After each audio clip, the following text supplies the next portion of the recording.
Hello and welcome to my YouTube channel. आज के इस सेशन में हम लोग राज्यसभा में कैसे इलेक्शंस होते हैं उसके बारे में डिस्कस करेंगे। लास्ट टाइम पे हम लोगों ने first past the post system और प्रोपोर्शनल रिप्रेजेंटेशन ये दो टॉपिक्स कवर किए थे। आज हम लोग proportional representation by single transferable vote जो है ये पढ़ने वाले हैं। तो चलिए शुरुआत करते हैं। पीआर सिस्टम कैसे वर्क करता है राज्यसभा इलेक्शंस में हम ये देखते हैं। एक थर्ड वेरिएंट होता है पीआर का जिसको हम लोग बोलते हैं सिंगल ट्रांसफरेबल वोट सिस्टम। ये जो है ये हम फॉलो करते हैं राज्यसभा के इलेक्शंस के लिए। हर एक स्टेट जो होता है उसके पास एक स्पेसिफिक कोटा ऑफ सीट्स होता है कि इस स्टेट से इतने लोग जो है वो इलेक्ट होके जाएंगे, राज्यसभा के मेंबर्स बनेंगे। ठीक है। जैसे कि मतलब हर एक स्टेट का अपना अपना कोटा होता है। जिनकी पॉपुलेशन ज्यादा होती है उनके पास ज्यादा सीट्स रहती है राज्यसभा में। जिनकी पॉपुलेशन कम होती है, जैसे कि अगर हम सिक्किम की बात करें तो उसके पास सिर्फ एक ही सीट है, मतलब एक ही जो है राज्य वहां पे जो उनकी जो स्टेट लेजिस्लेटिव असेंबली है वहां से सिर्फ एक ही मेंबर जो है वो इलेक्ट होके जाते हैं राज्यसभा में। वैसे अगर उत्तर प्रदेश की बात करें तो क्योंकि उत्तर प्रदेश की पॉपुलेशन सबसे ज्यादा है, तो सबसे ज्यादा जो मेंबर्स हैं वो उत्तर प्रदेश के स्टेट लेजिस्लेटिव असेंबली से जो है इलेक्ट होके आते हैं और वो फिर राज्यसभा में जाते हैं। तो members are elected by the respective state legislative assemblies. तो जो स्टेट लेजिस्लेटिव असेंबलीज हैं, जो स्टेट की जो पर्टिकुलर स्टेट की लेजिस्लेटिव असेंबलीज हैं, वहाँ वो जो वहाँ के जो एमएलएज होते हैं, जो मेंबर्स होते हैं, वो वोट करते हैं और वो इलेक्ट करते हैं कि कौन जाएगा राज्यसभा में, कौन राज्यसभा का मेंबर बनेगा। ठीक है। तो हर एक जो वोटर है वो सबसे जो भी एमएलएज होते हैं वो बेसिकली वोटर्स हैं। तो वो क्या करते हैं, वो कैंडिडेट्स को रैंक करते हैं। जितने भी कैंडिडेट्स खड़े हैं इलेक्शन में पार्टिसिपेट कर रहे हैं उनको वो रैंक करते हैं अकॉर्डिंग टू देयर प्रेफरेंस। उनकी क्या प्रेफरेंस है, जैसे कि मान लेते हैं कि छह छह लोग जो है वो खड़े हुए हैं इलेक्शंस में, कि छह लोग जो, और उनमें से चार लोगों को इलेक्ट होके आना है। तो बेसिकली जो लोग होंगे वो, जैसे कि कैंडिडेट ए है उसको फर्स्ट प्रेफरेंस पे रखा किसी ने। जो वो एक कोई भी वोटर है हम मान लेते हैं, जैसे कि मैं अपने आप को ही मान लेती हूँ। तो कोई मतलब कोई भी वोटर है उसने सेकंड प्रेफरेंस पे बी को रखा, थर्ड प्रेफरेंस में सी को रखा, फोर्थ प्रेफरेंस में उसने कैंडिडेट डी को रखा, फोर्थ प्रेफरेंस में ऐसे एक और कैंडिडेट है उसको रखा फिफ्थ प्रेफरेंस पे, और एक और कैंडिडेट है उसको रखा अपनी सिक्स प्रेफरेंस पे। तो बेसिकली ये जो है, ये ऐसे जितने भी वोटर्स होते हैं एक प्रेफरेंस लिस्ट निकालते हैं और ऐसे जो कैंडिडेट्स हैं उनको रैंक करते हैं अपने प्रेफरेंस के अकॉर्डिंग। अब वहीं पे अगर कोई हो सकता है कोई और कैंडिडेट हो जिसने अपनी फर्स्ट प्रेफरेंस पे जो है वो डी को रखा हो, और अपनी सेकंड प्रेफरेंस पे जो है वो बी को रखा हो, अपनी थर्ड प्रेफरेंस पे हो सकता है कि वो ए को रखा हो, और अपनी फोर्थ प्रेफरेंस पे हो सकता है ई को रखा हो अपनी फोर्थ प्रेफरेंस में। तो ऐसे जो भी कैंडिडेट्स है, ऐसे ही सारे जितने भी वोटर्स हैं वो ऐसे एक लिस्ट निकालते हैं, सारे कैंडिडेट्स को जो है वो वोट करते हैं अपनी प्रेफरेंस के अकॉर्डिंग। उनको जो उनकी प्रेफरेंस में जो सबसे टॉप में होता है उसको वो फर्स्ट रैंक देते हैं। वो सब जो जिसको फर्स्ट प्रायोरिटी देते हैं वो लोग, वो जो है अपनी उनकी जो प्रेफरेंस लिस्ट होती है उसमें सबसे पहले नाम, पहले उसको मेंशन करते हैं। जैसे कि यहाँ पे जो मेरी फर्स्ट प्रेफरेंस है वो बेसिकली कैंडिडेट ए है। यहाँ पे एक और वोटर है उनकी जो फर्स्ट प्रेफरेंस है वो कैंडिडेट डी है। तो ऐसे सारे रैंक करते हैं। अगर जिस भी कैंडिडेट को विनर डिक्लेयर करना है तो उसके लिए मिनिमम कोटा ऑफ वोट्स जो है वो उनको सिक्योर करना पड़ता है उस पर्टिकुलर कैंडिडेट को। और वो कैसे डिटरमाइन करते हैं, वो एक फॉर्मूला होता है। जैसे कि मान लेते हैं कि राज्यसभा में इन टोटल, ये जो बेसिकली फॉर्मूला पहले हम इस पर डिस्कस कर लेते हैं। टोटल वोट्स पोल यानी कि जितने भी वोट्स पोल करने हैं, जैसे अगर 200 एमएलएज हैं यहाँ पे तो 200 एमएलएज जो है वो अपना वोट देंगे, तो टोटल वोट्स पोल यानी कि 200।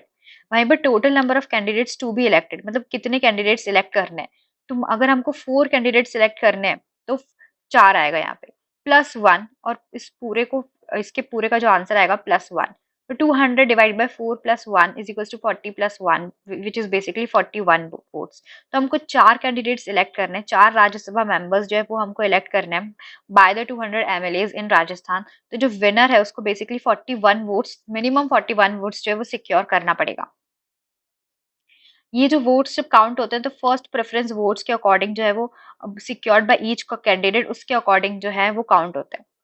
अब देखते हैं कि किस कैंडिडेट ने सबसे ज्यादा जो है फर्स्ट प्रेफरेंस वोट्स मिले हैं। जैसे कि यहाँ पे कैंडिडेट ए है, उसको मैंने अपने फर्स्ट प्रेफरेंस पे रखा हुआ है। वहां पे अगर कोई एक और वोटर है उसने भी कैंडिडेट ए को रखा हुआ है, कोई और वोटर वोटर है उसने भी कैंडिडेट ए को रखा हुआ है, यानी कि कैंडिडेट ए को सबसे ज्यादा जो है वो वोट्स मिल चुके हैं। वो जो उसने मिनिमम जो कोटा है वो फुलफिल कर दिया है कैंडिडेट ए ने, तो जो कैंडिडेट ए है वो इलेक्ट हो जाएगा। पर क्योंकि हमको इन टोटल 4 कैंडिडेट्स को इलेक्ट करना है और चारों के चारों को जो है वो रिक्वायर्ड नंबर ऑफ वोट्स नहीं मिले हैं। उसमें कुछ कैंडिडेट्स हैं जिनको, अभी कई सारे ऐसे कैंडिडेट्स हैं क्योंकि टोटल 6 हैं, तो 6 को कैंडिडेट्स को वोट किया गया है। उनमें से एक तो फाइनल हो चुका है जो कि ए है, पर अभी और भी बच्चे, अभी बाकी के 3 हमें करने हैं इलेक्ट, और उन्होंने मिनिमम नंबर ऑफ जो कोटा है वो फुलफिल नहीं किया है। तो ये जो तो क्या होता है, if after counting the first preference votes required number of candidates fail to fulfil the quota, यानी कि 4 के 4 कैंडिडेट्स जो है वो कोटा फुलफिल नहीं कर पाए हैं, तो ऐसा कैंडिडेट जिसने सबसे ज्यादा लोएस्ट वोट्स मिले हैं और फर्स्ट प्रेफरेंस, उसको एलिमिनेट कर दिया जाता है। अगर इन सब में ये पूरी जो लिस्ट है सारे वोटर्स ने निकाली, 200 वोटर्स ने 6 कैंडिडेट्स को रैंक किया हुआ है अपने प्रेफरेंस पे, तो जिस भी कैंडिडेट को सबसे ज्यादा कम फर्स्ट प्रेफरेंस वोट्स मिले हैं, जैसे यहाँ पे डी डी को एक किसी ने दिया हुआ है, वहीं पे सारे अलग अलग अपने 6 के 6 कैंडिडेट्स को अपने हिसाब से रैंक करेंगे, तो जिस भी पर्टिकुलर कैंडिडेट को सबसे कम जो है फर्स्ट प्रेफरेंस वोट्स मिले हैं इन टोटल, अगर वोट काउंट करने के बाद 200 एमएलएज में से जिस भी पर्टिकुलर 6 कैंडिडेट्स में से जिस भी कैंडिडेट को सबसे कम फर्स्ट प्रेफरेंस वोट मिले, वो एलिमिनेट हो जाएगा, और उसके जो वोट है वो ट्रांसफर कर, उसके जो सेकंड प्रेफरेंस के जो वोट है वो ट्रांसफर कर दिया जाएगा, मतलब उन बैलेट पेपर में जिसने, उसमें जो सेकंड प्रेफरेंस पे जो मेंशन किया है जिस भी कैंडिडेट को, उसको उसके अकाउंट में वो वोट चला जाएगा। जैसे कि यहाँ पे एक हम एग्जांपल ले लेते हैं कि फर्स्ट प्रेफरेंस पे मैंने रखा है कोई एक और कैंडिडेट, कि कोई एक और वोटर, उन्होंने फर्स्ट प्रेफरेंस पे बी को रखा हुआ है, सेकंड प्रेफरेंस पे जो उन्होंने सी को रखा हुआ है, ठीक है, थर्ड प्रेफरेंस पे, और ऐसे कर करके उन्होंने बाकी जो है वो प्रेफरेंस दी हुई है। तो यहाँ पे अगर मान लेते हैं कि जब 200 वोटर्स ने वोट कर दिया और काउंट हो गया वोट्स, और बी जो है उसको सबसे कम फर्स्ट प्रेफरेंस वोट्स मिले, सबसे कम लोगों ने जो है बी को अपने फर्स्ट प्रेफरेंस पे रखा हुआ है, तो जो बी है वो एलिमिनेट हो जाएगा, तो बी तो गया। अब बी गया तो उसके बाद सेकंड प्रेफरेंस देखेंगे, तो जिन भी लोगों ने बी को जो है फर्स्ट प्रेफरेंस पे रखा हुआ था, क्योंकि बी को सबसे कम फर्स्ट प्रेफरेंस वोट्स मिले तो बी तो एलिमिनेट हो गया, पर जिन भी लोगों ने फर्स्ट प्रेफरेंस पे बी को रखा हुआ था, उनका जो है अब वो सेकंड प्रेफरेंस देखी जाएगी कि सेकंड प्रेफरेंस पे उन्होंने किसको रखा हुआ है। अब सेकंड प्रेफरेंस पे उन्होंने सी को रखा हुआ है, एक पर्टिकुलर वोटर है उसने सेकंड प्रेफरेंस पे सी को रखा हुआ है, वहीं पे एक और कैंडिडेट वोटर है जिसने अपनी फर्स्ट प्रेफरेंस पे तो बी को रखा हुआ था, पर क्योंकि अब बी एलिमिनेट हो चुका है और उन्होंने सेकंड प्रेफरेंस पे मान लो डी को रखा हुआ था, तो जो उनके सेकंड प्रेफरेंस जो वोट्स हैं वो डी के अकाउंट में चले जाएंगे। तो जो कैंडिडेट डी है बेसिकली, उसको वो जो वोटर है उनके जो सेकंड प्रेफरेंस वोट है वो डी के अकाउंट में चला गया, और डी डी का जो है एक वोट उसको और मिल गया। वहीं पे जो सी है, सी के अकाउंट में क्योंकि इस वोटर ने सी को सेकंड प्रेफरेंस पे रखा हुआ था, और जो डी है जो उनकी फर्स्ट प्रेफरेंस थी वो एलिमिनेट हो चुकी है, तो जो सी के अकाउंट में जो है वो वोट्स चले जाएंगे। और ऐसे करके ये प्रोसेस चलती जाएगी जब तक के जो सी जब तक के 4 जो कैंडिडेट्स हमको इलेक्ट करने वो ना हो जाए इलेक्ट, और उनको जो है वो मिनिमम जो कोट वोटा सॉरी जो मिनिमम कोटा वोट्स है वो रिक्वायर ना कर ले, वो सिक्योर ना कर ले, तब तक ये प्रोसेस चलती जाएगी till required number of candidates are declared elected. जब तक के रिक्वायर्ड नंबर ऑफ कैंडिडेट्स को हमने इलेक्टेड डिक्लेयर नहीं कर दिया तब तक ये जो प्रोसेस है चलती जाएगी, और 4 मेंबर्स है, जब तक कि उनको इलेक्ट नहीं कर दिया तब तक ये प्रोसेस चलती जाएगी, ठीक है। तो ऐसे ही होगा और फिर बाद में 4 मेंबर्स जो हैं वो इलेक्ट हो जाएंगे। तो ये जो सिस्टम है यहाँ पे हम लोग फॉलो करते हैं प्रेसिडेंट के इलेक्शन में, वाइस प्रेसिडेंट के इलेक्शन में, and for the election to the Rajya Sabha and Vidhan Parishad. तो ये सिस्टम जो है हम फॉलो करते हैं। अब यहाँ पे एक और नेक्स्ट टॉपिक है कि why did India adopt the FPTP system. अब इंडिया ने एफपीटीपी सिस्टम क्यों अडॉप्ट किया, ये जो आंसर है इसके पीछे ये बहुत ही ज़्यादा डिफिकल्ट नहीं है गेस करने को। अगर हमने ध्यान से पढ़ा होगा राज्यसभा इलेक्शंस के बारे में तो हमने नोटिस किया होगा कि ये जो सिस्टम है ये बहुत ही कॉम्प्लिकेटेड सिस्टम है, जो कि एक ऐसी कंट्री में वर्क कर सकता है जिसकी पॉपुलेशन बहुत कम हो, बहुत ही वहाँ पे जो वोटर्स है वो कैंडिडेट को अपनी प्रेफरेंस के अकॉर्डिंग रैंक करेंगे, फिर उनकी प्रेफरेंस देखी जाएगी। अगर जो कैंडिडेट है वो सेलेक्ट नहीं हुआ है तो फिर उनकी जो प्रेफरेंस, जो मिनिमम प्रेफरेंस जो जिस भी कैंडिडेट फर्स्ट प्रेफरेंस वोट्स दिए उसको एलिमिनेट कर दिया जाएगा, फिर सेकंड प्रेफरेंस वोट्स जो है वो ट्रांसफर कर दिए जाएंगे उस कैंडिडेट को। ये जो इतना कॉम्प्लिकेटेड जो सिस्टम है ये स्मॉल कंट्री में जहाँ पे पॉपुलेशन कम है वहां तो ये चल सकता है, बट एक इंडिया जैसी कंट्री जहाँ पे जो एक सब कॉन्टिनेंटल कंट्री जो अपने आप में एक सब कॉन्टिनेंट है, जो कि इतनी जिसकी पॉपुलेशन इतनी ज्यादा है, वहां पे इतना कॉम्प्लेक्स सिस्टम चलना आसान नहीं है। The reason for the popularity and success of the FPTP system is its simplicity. FPTP system की जो सक्सेस और पॉपुलैरिटी का जो रीजन है वो बेसिकली उसकी सिंप्लिसिटी है। जो एफपीटीबी सिस्टम है वो बहुत ही ज्यादा जो है वो सिंपल सिस्टम है, सिंपल टू अंडरस्टैंड है। जो entire election system है is extremely simple to understand even for common voters. जो common voters हैं वो भी मतलब समझ सकते हैं ये जो system है election का, क्योंकि ये इतना ज्यादा आसान है। इसके लिए कोई स्पेशलाइज्ड नॉलेज अबाउट पॉलिटिक्स या इलेक्शन की जो नॉलेज स्पेशलाइज्ड नॉलेज होने की जरूरत नहीं है। There is a clear choice presented to the voters at the time of election. एक क्लियर चॉइस दी जाती है कि हाँ भाई ये कैंडिडेट्स हैं जो खड़े हुए हैं इलेक्शन में, इनमें से आप जिसको पसंद करते हैं आप उसको वोट कर दीजिए। Voters have to simply endorse a candidate और अ पार्टी व्हाइल वोटिंग। मतलब वो किसी भी पर्टिकुलर पार्टी को अगर पसंद करते हैं तो उसने जो कैंडिडेट खड़ा हुआ किया हुआ है उसको वोट कर दीजिए, या फिर अगर आप किसी पर्टिकुलर कैंडिडेट को पसंद करते हैं तो उसके फेवर में वोट कर दीजिए, सिर्फ इतना। ज्यादा कोई कॉम्प्लेक्स सिस्टम नहीं होता। Depending on the nature of actual politics, voters में either give greater importance to the party or to the candidate or balance the two. मतलब कैसी पॉलिटिक्स चल रही है कि अगर कोई पार्टी बहुत ही ज्यादा पावर में चल रही है और बहुत ही लोग अगर उस पार्टी को फेवर कर रहे हैं तो फिर वो ये नहीं देखते कि क्या कैंडिडेट है, वो उस पार्टी के फेवर में जो है वोट कर देते हैं। पर अगर कोई ऐसा कैंडिडेट है जिसने अपनी बहुत ही एक अलग पहचान बनाई हुई है, जो बहुत ही इलेक्शन कैंपेन के दौरान बहुत ही फेमस हो चुका है और काफी लोग जो है उस कैंडिडेट को फॉलो करते हैं, तो बेसिकली फिर वो उस कैंडिडेट के फेवर में वोट करेंगे, फिर वो ये नहीं देखेंगे कि वो कौन सी पार्टी से। या फिर कुछ जो या फिर इसका बैलेंस भी बना सकते हैं वोटर्स, तो वोटर्स के पास अपने हिसाब से वो देखते हैं उनको किसको वोट करना है। जो एफपीटीबी सिस्टम है offers voters a choice not simply between parties but specific candidates. मतलब जो वोटर्स है उनको एक चॉइस मिलती है कि या तो आप किसी पर्टिकुलर पार्टी के फेवर में वोट करें या फिर किसी पर्टिकुलर कैंडिडेट के, तो उनके पास चॉइस रहती है उनको किसके फेवर में वोट करना है। In other electoral systems, especially PR systems, voters are often asked to choose a party and the representatives are elected on the basis of party list. मतलब पीआर सिस्टम में हमने लास्ट टाइम पे भी पढ़ा था कि जो ये एक पार्टी को हम इंडोर्स करते हैं पीआर सिस्टम में, ना कि किसी पर्टिकुलर कैंडिडेट को, क्योंकि जो रिप्रेजेंटेटिव है वो तो एक प्रेफरेंस लिस्ट जो पार्टी निकालती है, जो पार्टी की जो लिस्ट होती है उसके अकॉर्डिंग से जो रिप्रेजेंटेटिव्स को जो इलेक्ट किया जाता है। As a result, there is no one representative who represents and is responsible for one locality.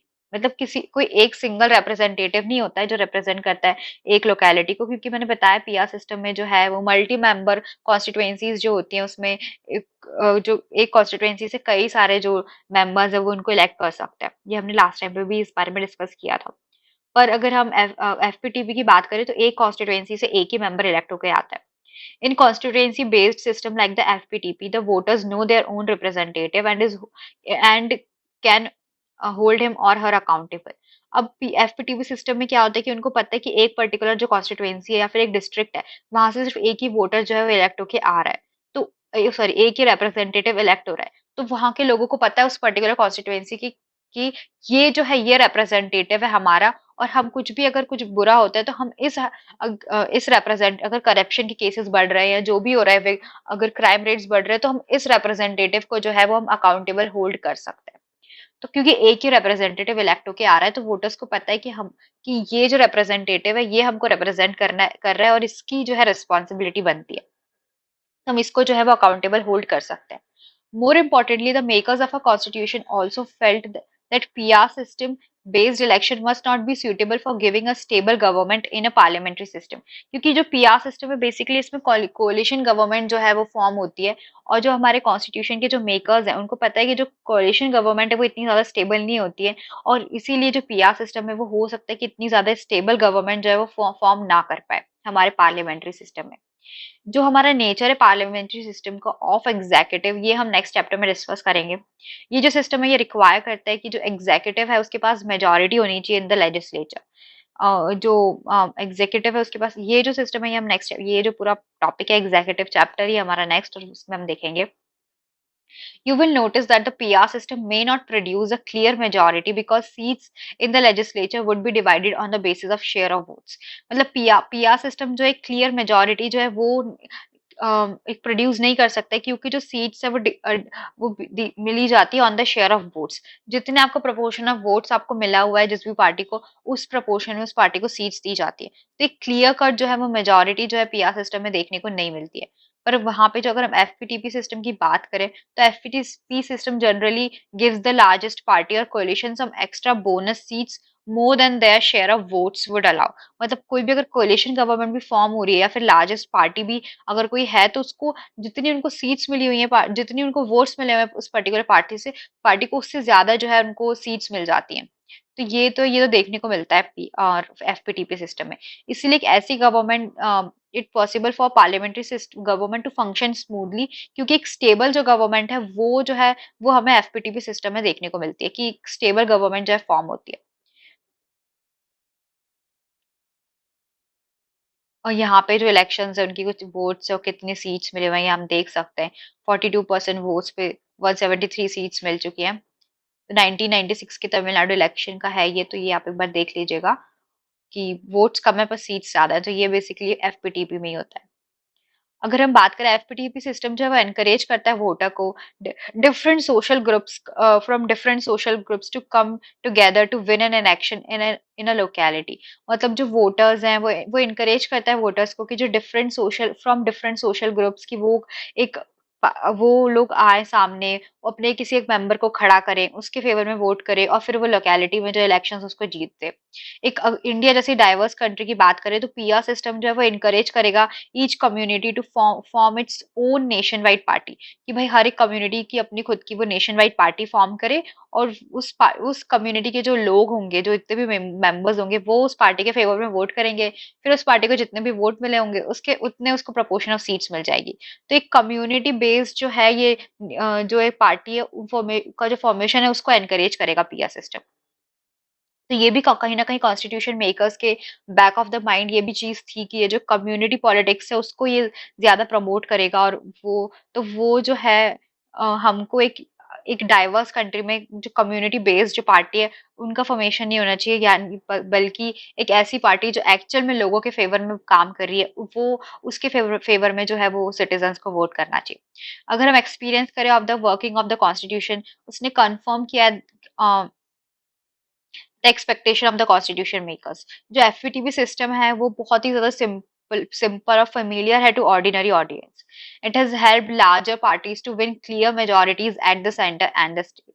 कि जो बड़ी बड़ी पार्टीज है उनको क्लियर मेजोरिटी मिलती है at the centre and the state. जैसे कि हम बीजेपी की बात करें तो बीजेपी के पास अभी फिलहाल क्लियर मेजोरिटी है इन लोकसभा। तो ये जो सिस्टम है इसने ऑल्सो डिस्करेज किया political parties that get all there votes only from one cast और कम्युनिटी।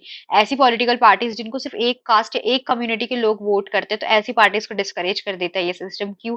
क्योंकि उन वोट्स पार्टीज को भले ही कुछ required amount of seat votes मिल जाए, पर इसका मतलब ये नहीं है कि उनको उस वोट्स के प्रपोर्शन में सीट्स मिलेंगी। अगर कोई ऐसी पार्टी है जिसको उस लोकेलिटी से ज्यादा सीट्स मिली है, तो वो जो पार्टी है उसका मेंबर जो है वो इलेक्ट हो जाएगा। और जो कम्युनिटी बेस्ड जो पार्टी है उसके जितने भी वोट्स हैं जो उसको मिले हुए हैं वो सारे वेस्ट चले जाएंगे, उसके बदले में उसको कोई सीट नहीं मिलेगी। तो एक कम्युनिटी और कास्ट बेस्ड जो पॉलिटिक्स है उसको ये डिस्करेज करता है। अगर हम बात करें जो एफपीटीपी सिस्टम है, ये टू पार्टी सिस्टम में नॉर्मली रिजल्ट करता है। यानी कि दो मेजर कॉम्पिटिटर्स होते हैं जो कि पावर के लिए लड़ते हैं, और ये जो पावर है वो बेसिकली इन दो पार्टीज के बीच में ऑल्टरनेटली शेयर की जाती है। यानी कि कभी कांग्रेस आएगी पावर में तो कभी बीजेपी आएगी, फिर बीजेपी जाएगी तो कांग्रेस आएगी, फिर कांग्रेस जाएगी तो बीजेपी। मतलब दो में बेसिकली दो पार्टी सिस्टम को ये जो है ये एफपीटीपी सिस्टम जो रिजल्ट करता है कि दो पार्टी पॉलिटिक्स होती है। It is difficult for new parties or the third party to enter the competition. मतलब थर्ड पार्टी के लिए डिफिकल्ट होता है कि इस कंपटीशन में वो एंटर कर सके और पावर को जो शेयर कर सके।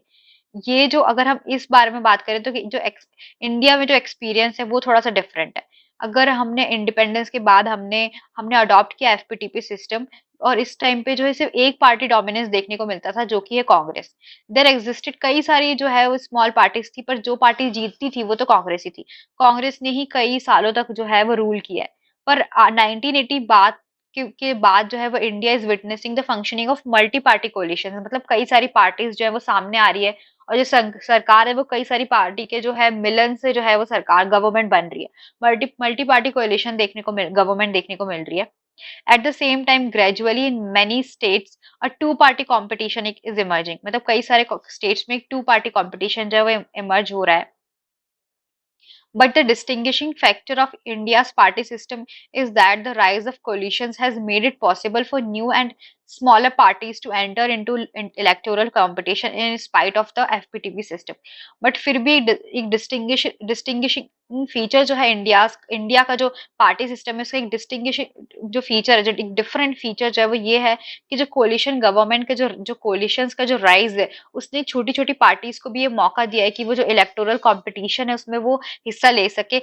इवन दो जो इलेक्टोरल जो एफपीटीवी सिस्टम है वो दो पार्टी सिस्टम को जो है वो प्रमोट करता है, पर फिर भी जो इंडिया के, अगर हम इंडियन बेस्ड जो हम एक पॉलिटिक्स देखें तो उसमें जो राइज ऑफ कोलिशंस जो है उसने ये पॉसिबल किया हुआ है कि जो एक जो छोटी पार्टीज हैं वो भी इलेक्टोरल कंपटीशन में जो है वो हिस्सा ले सके, और in spite of the FPTP system, और जो है वो गवर्नमेंट फॉर्म कर सके, कोलिशन के थ्रू वो जो है वो सरकार बना सके।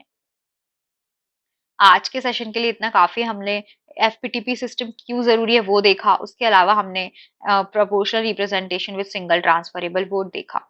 नेक्स्ट टाइम पे हम लोग रिजर्वेशन ऑफ कॉन्स्टिट्यूएंसीज और बाकी का जो है ये चैप्टर जो है हम पढ़ेंगे। I hope you like my video and thank you for watching it.